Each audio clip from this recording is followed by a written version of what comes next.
Alright, what's up guys? Breakout Bag Lunch here. Today is January 20th, 2026. And, yeah, well, we had two losing trades today. It is what it is.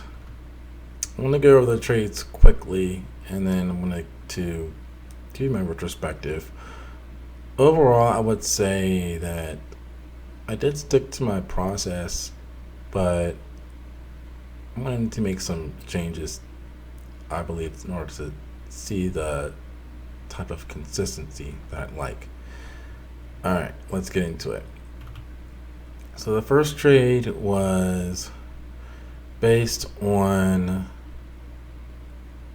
a break of the 5-minute opening range. I have the high of the 5-minute opening range marked here at this blue line.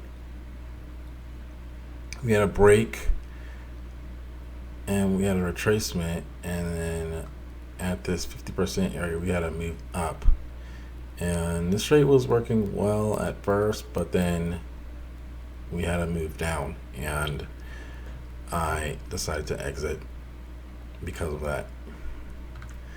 Second trade was based on what we have here. We have I guess for the first trade I should mention that we also had a break and retest of VWAP, a bullish break and retest. For the bearish trade, we had a bearish break and retest of VWAP, and because of that, I decided to get in shorts. Now, one thing I will say is that this probably wasn't the best entry, but in any case, the trade did not work out. We had a move down, but then we skyrocketed up from there. And because of that, I also had a second losing trade. So what can we take away from this? Well,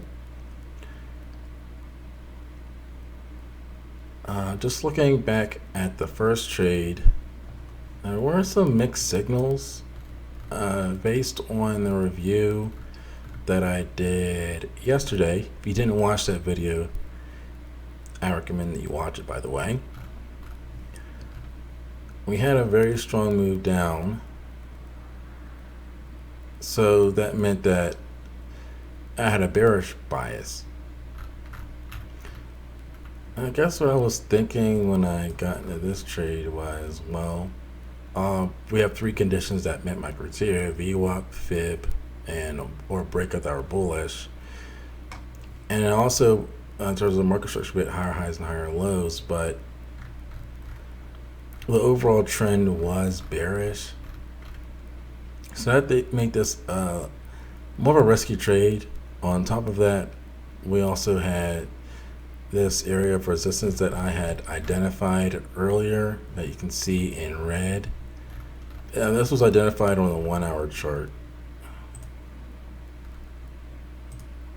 I'm not sure if this will make it clear. I used Thinkorswim to do this part. So yeah, this was basically where we had an area of resistance, and so that meant that we really had mixed signals in terms of the higher time frame trend.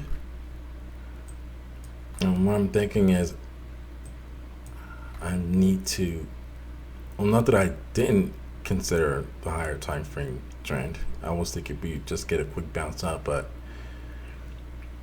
I'm thinking that might be your requirement for entry on top of Fib. And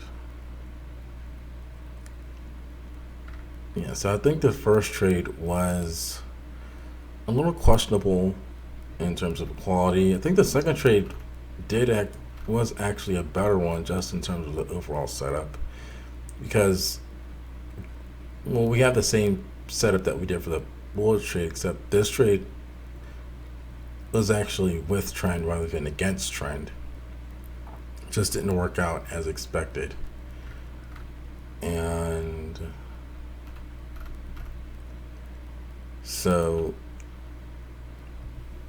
my takeaway is that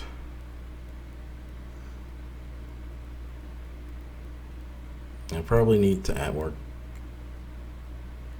or of a confluence with a higher time frame. And what I might start doing is actually just trading, taking reversal trades based on breakout. So, for example,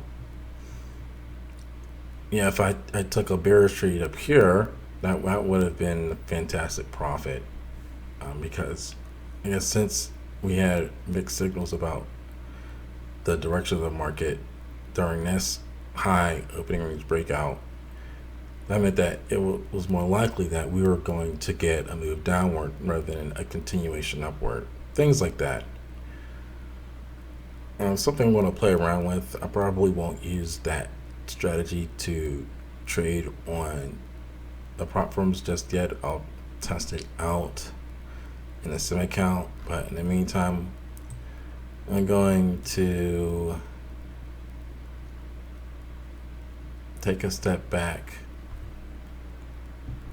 do some more studying, and get this account reset. And yeah, hopefully things work out the next time.